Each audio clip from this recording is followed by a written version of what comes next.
Topic करो, प्रतिरोधों का संयोजन।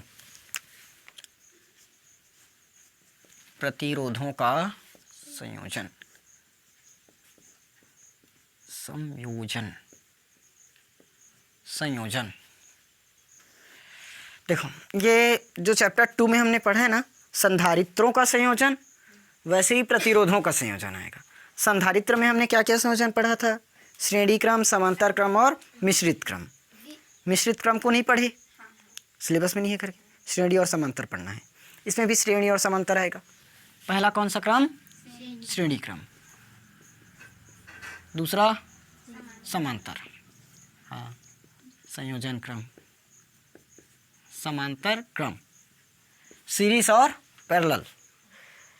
जैसे हम लोग संधारित्र का बनाए हैं, सेम वहाँ पर प्रतिरोध जोड़ देना है। ये संधारित्र का सिंबल ऐसे लिए थे, इस बार ये हमारा क्या हो गया? प्रतिरोध का। श्रेणी क्रम और समांतर क्रम की परिभाषा याद है। श्रेणी क्रम में क्या करते हैं? सभी संधारित्र के दूसरे प्लेट को अगले संधारित्र के पहले प्लेट से, और जो पहला संधारित्र रहता है उसके पहले प्लेट को आवेश देते हैं, अंतिम वाले संधारित्र के अंतिम प्लेट को पृथ्वी से जोड़ते हैं। इतना था। सेम वैसे इसमें भी होगा, सिर्फ इसमें आवेश की जगह आ जाएगा इस बार धारा। चित्र वैसे ही बनेगा। पहला समझा रहा हूँ ना, श्रेणी क्रम, श्रेणी क्रम, श्रेणी क्रम का कैसे बनेगा देखो। ये संधारित्र में इस तरह से लिए थे, C1, C2 और C3। अब इस बार प्रतिरोध ले लो, छोटा पड़ जाएगा।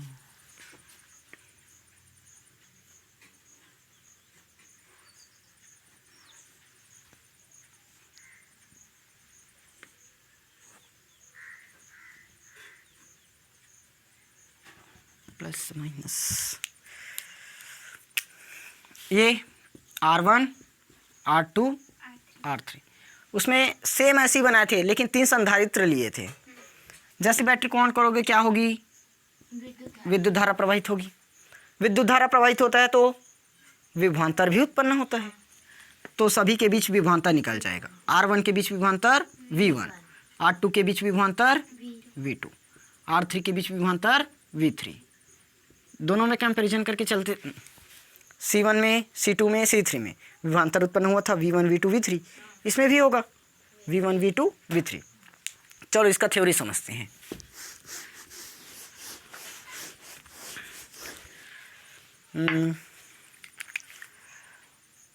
माना R1, R2, R3 3 प्रतिरोध है जो श्रेणी क्रम में जोड़े गए हैं। माना R1, R2, R3 3 प्रतिरोध है जो श्रेणी क्रम में जोड़े गए हैं। प्रत्येक प्रतिरोध के दूसरे सिरे को अगले प्रतिरोध के पहले सिरे से जोड़ा गया है, तथा पहले प्रतिरोध के पहले सिरे को बैटरी, ये बी ना, बैटरी को बी से दर्शाना, बैटरी बी के धन सिरे से, तथा अंतिम प्रतिरोध के अंतिम सिरे को बैटरी बी के ऋण सिरे से जोड़ा गया है। इतना क्लियर हुआ? बस इतना ही थ्योरी है। क्या क्या लिखना है? माना R1, R2, R3 3 प्रतिरोध है। प्रत्येक प्रतिरोध के दूसरे सिरे को अगले प्रतिरोध के पहले सिरे से जोड़ा गया है, तथा पहले प्रतिरोध के पहले सिरे को बैटरी बी के धन सिरे से, तथा अंतिम प्रतिरोध के अंतिम सिरे को बैटरी बी के ऋण सिरे से जोड़ा गया है। इतना क्लियर? जैसे ही बैटरी में धारा प्रवाहित की जाती है तब R1, R2, R3 में क्रमशः V1, V2, V3 विभवांतर उत्पन्न होता है। क्लियर हुआ? बता लोगे? थ्योरी हो गया ना याद? लिखाना नहीं पड़ेगा, खुद से लिखोगे। सिर्फ पैराग्राफ चेंज करके लिख लेना। जैसे बैटरी बी से धारा प्रवाहित की जाती है तब V1, V2 तथा V3 विभवांतर उत्पन्न होता है। लिख लोगे ना? चलो, अब हमने क्या किया था? R1, R2, R3 3 प्रतिरोध लिया था, और तो ओम के नियम से लगाओगे। ओम के नियम से, फिर पानी चालू हो गया लगता है। ओम के नियम से, ओम का नियम V = R I, V = R × I होगा। तो ध्यान देना, आर क्या है, R1 R2 R3 बनेगा। आर क्या होगा, R1 R2 R3। विभवांतर, विभवांतर, कुल विभवांतर ना, कुल विभवांतर क्या होगा, V बराबर V1 plus V2 plus V3 आएगा। ये तो हम जानते हैं, V1 V2 और V3 विभवांतर होता है। ठीक, यहाँ क्लियर है। अब देखो यहाँ पर जैसे बैटरी को ऑन किए, धारा प्रवाहित हुआ, तो धारा कहीं पर जाकर बटा है क्या, नहीं।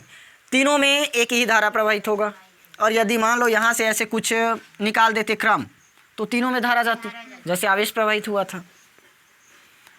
तो क्या चीज़ बटा है, V बटा है, तो हमें V निकालना पड़ेगा। जो बंट जाता है उसी को निकालना पड़ता है। पिछली बार भी देखे थे, आवेश बटा था तो आवेश को निकालते थे, विभवांतर बटा था तो विभवांतर निकाले थे। यहाँ पर भी क्या बट गया, विभवांतर, तो विभवांतर ही निकालना पड़ेगा। क्योंकि दोनों में देखोगे I कॉमन रहेगा, इसमें धारा प्रवाहित होगी उसमें भी धारा प्रवाहित होगी, तो I को तो निकालना ही पड़े। ठीक, साथ में ये प्रतिरोध, दोनों में ही प्रतिरोध लेना पड़ेगा, चाहे श्रेणी क्रम हो या समांतर क्रम। तो उसमें क्या रहेगा, R कॉमन, दोनों में R है तो R से कुछ नहीं करना। इसमें I बटेगा, इसमें V बटा है और समांतर क्रम में I बढ़ जाएगा। I 3 प्रकार से प्रवाहित होगा ना समांतर क्रम में, ऐसे बनता है। इसमें I1 जाएगा, इसमें I2 जाएगा, इसमें I3 जाएगा, तो समांतर क्रम में धारा बढ़ जाएगी। तो वहाँ पर धारा कैलकुलेट करेंगे, किसकी जगह, विभवांतर की जगह। इस बार कौन बटा है, विभवांतर अलग अलग हो गया है, तो इसलिए विभवांतर निकाल रहे हैं। समझ आया, जो अलग होगा उसी को निकालना पड़ेगा। क्लियर।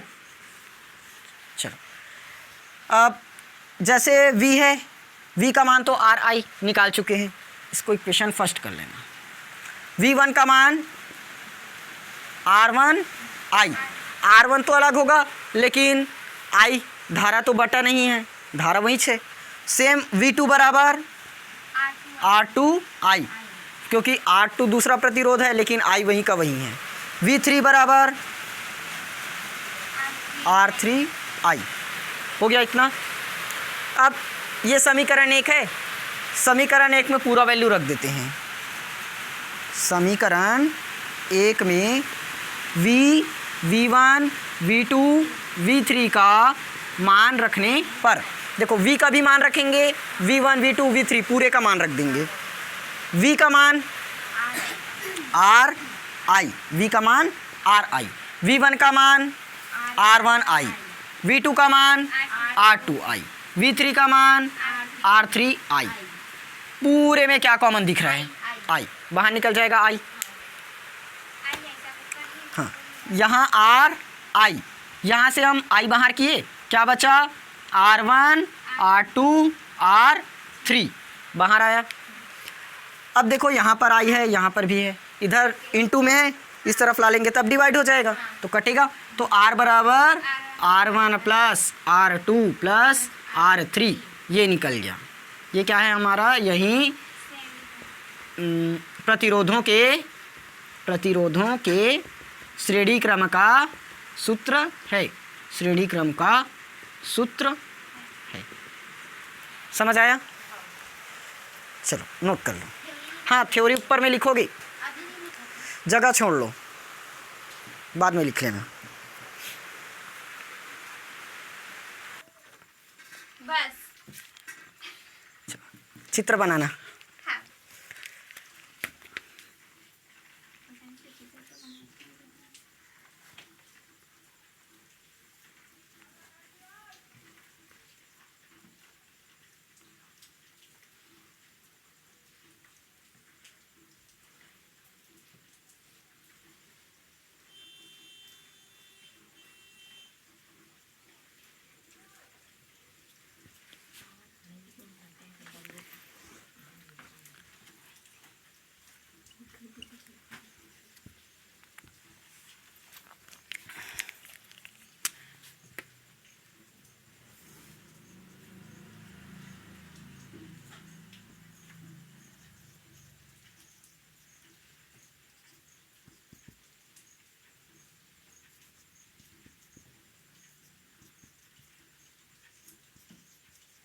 समझो, देखो सेम पिछले वाला थ्योरी होगा, जैसे कैपेसिटर में बना है वैसे ही रेजिस्टेंस में होगा। माना R1, R2, R3 तीन प्रतिरोध है जो श्रेणी क्रम में समांतर क्रम में जोड़े गए हैं। ठीक, माना R1, R2 तीन प्रतिरोध है जो समांतर क्रम में जोड़े गए हैं। तीनों प्रतिरोध के पहले सिरे को बिंदु A से तथा तीनों प्रतिरोध के दूसरे सिरे को बिंदु B से जोड़ा गया है। कंप्लीट। श्रेणी A, कैपेसिटर में भी यही किए थे। तीनों संधारित्र के पहले प्लेट को किस में जोड़ दिए थे? एक बिंदु A से, दूसरे प्लेट को बिंदु B से जोड़े थे। यहाँ पर प्रतिरोध आ गया तो उसका सिरा जुड़ जाएगा। तीनों प्रतिरोध के पहले सिरे को बिंदु A से, तीनों प्रतिरोध के दूसरे सिरे को बिंदु B से जोड़ा जाता है। और ये B बैटरी, जैसी बैटरी B को ऑन किया जाता है I धारा प्रवाहित होती है। प्रवाहित होने के कारण R1, R2, R3 में क्रमशः I1, I2, I3 धारा प्रवाहित होती है। A से B के बीच विभवांतर V उत्पन्न होता है, क्योंकि विभवांतर दो बिंदुओं के बीच ही निकलेगा। तो पूरा तो एक सिरा से जुड़ गया, ये एक बिंदु बन गया, ये दूसरे सिरे से जुड़ गया, बिंदु B बन गया। तो दोनों के बीच विभवांतर V। और मान लो नहीं जोड़े रहते तो सभी में अलग अलग विभवांतर निकल जाता। ठीक, जैसे ये जुड़ा नहीं रहता एक दूसरे के साथ, ऐसे खाली रहता तो पूरे में विभवांतर निकालना पड़ता, अलग अलग निकलता ना। अब ये जुड़ गया है इसीलिए क्या हो गया, विभवांतर एक ही हुआ। समझ आया? अब बताओ यहाँ पर विभवांतर बटा कि धारा बटा? धारा। तो यहाँ पर कैलकुलेट क्या करोगे? धारा को निकालना पड़ेगा हमें, विद्युत धारा। समझ आया? थ्योरी लिख लेना। माना R1, R2, R3 तीन प्रतिरोध है जो समांतर क्रम में जोड़ा गया है। तीनों प्रतिरोध के पहले सिरे को बिंदु A से तथा तीनों प्रतिरोध के दूसरे सिरे को बिंदु B से जोड़ा गया है। बैटरी को ऑन करने पर धारा I प्रवाहित होती है, जो R1, R2, R3 में क्रमशः I1, I2, I3 प्रवाहित होती हैं। A और B के बीच विभवांतर V उत्पन्न होता है। क्लियर? लिख लोगे ना? चलो इधर समझा देता हूँ। अब फिर से क्या लगाओगे? ओम के नियम। ओम के नियम से, ओम के नियम में क्या जानते हैं? V = R × I। तो बटा क्या चीज़ है? I, तो निकालना पड़ेगा I, V बटे R, V बटे R। ये चलो अब इसमें निकालें क्या चीज़ बटा है? धारा। तो कुल धारा, कुल धारा क्या होगा? I बराबर I1 + I2 + I3 होगा। I का मान हमें पता है V/R। I1 निकाल लेते हैं, V/R1। V को V1 लोगे क्या? नहीं, क्योंकि V बटा नहीं है। I2 बराबर V/R2। I3 बराबर V बटे R3 होगा। इसको इक्वेशन फर्स्ट मानकर चलते हैं। क्या करेंगे? समीकरण 1 में मान रख दो। समीकरण 1 में पूरे का मान रखने पर, डायरेक्ट मान रखने पर लिख दो, हो जाएगा। I का मान V बटे R, I1 का मान V बटे R1, I2 का मान V बटे R3, I3 का मान V बटे R2 और ये R3। ये V बटे R, यहाँ से V कॉमन हो जाएगा क्या सब में? V 1 बटे R1, 1 बटे R2, 1 बटे R3, ये प्लस V से V कटेगा। क्या बचा? 1 बटे R बराबर 1 बटे R1 + 1 बटे R2 + 1 बटे R3 लिख देना। यही प्रतिरोधों के समांतर क्रम का सूत्र है। समझ आया? अब बना रहे हो? देखो थोड़ा सा यही समझा रहा हूँ, समझना। हम लोग 4 फॉर्मूला पढ़ लिए। श्रेणी क्रम और समांतर क्रम सबसे पहले किस पर देखे थे? संधारित्र में। फिर उसके बाद श्रेणी क्रम और समांतर क्रम प्रतिरोध में, R में मिला। तो पहले संधारित्र वाला आया था। C, श्रेणी क्रम पहले बता रहा हूँ, फिर समांतर क्रम ना। सीरीज, इसमें क्या मिला था? 1 बटे C, 1 बटे C1 + 1 बटे C2 + 1 बटे C3। फिर उसके बाद ये संधारित्र पैरेलल, C बराबर C1 plus C2 plus C3।